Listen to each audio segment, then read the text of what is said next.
I'm Natalia Bonner. It's day 172. Today I'm going to be stitching using my 4-in-1 machine quilting ruler. Now the thread that I am using here to stitch out this design, on the top I'm using So Fine color number 402. On my bobbin I'm using Bottom Line color number 624.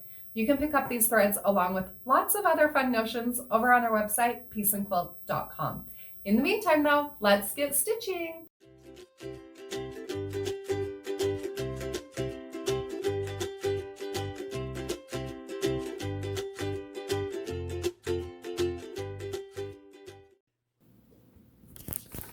I'll start out by using my blue Mark Be Gone marker and marking a 9 patch through the center of my quilt block.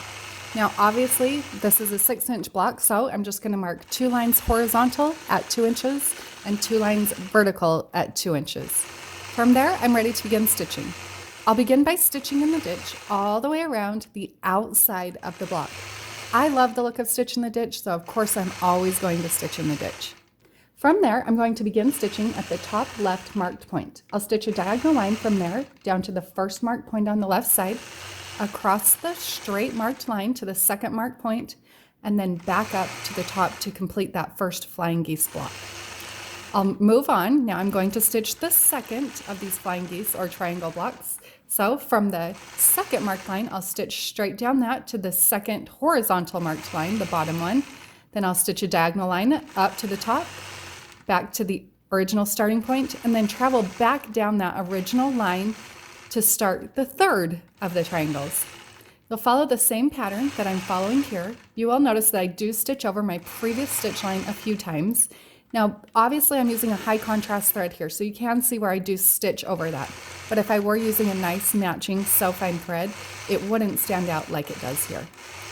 Now once I have stitched all 4 of those triangles, now I'm going to go through and fill in the right half of each of those triangles, just to add a little bit of dimension or texture. Now if this were an actual pieced block, even though this is a design I would do like on a ghost block, a solid block, something like that to create interest, I could also add this little filler here on a ghost or on an actual pieced block and still come out with a really fabulous design. So you'll see here how I work my way, starting in the center and then working to the outside on each of these triangles. I am stitching the matchstick quilting just to keep with the straight line ruler work filled here that I've done on many of the designs.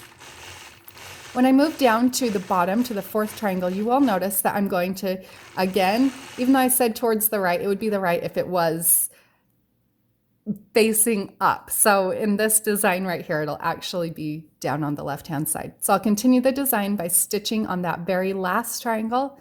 Once I've stitched that, I'll use my misting spray bottle and spritz away those marked lines, and I've got an adorable quilt block design. Hey friends, I hope you enjoyed today's block and found a little bit of inspiration with my machine quilting. Now just remember, you can pick up the panel, the rulers, the thread, all of the notions that I'm using in this video today over on my website, peaceandquilt.com.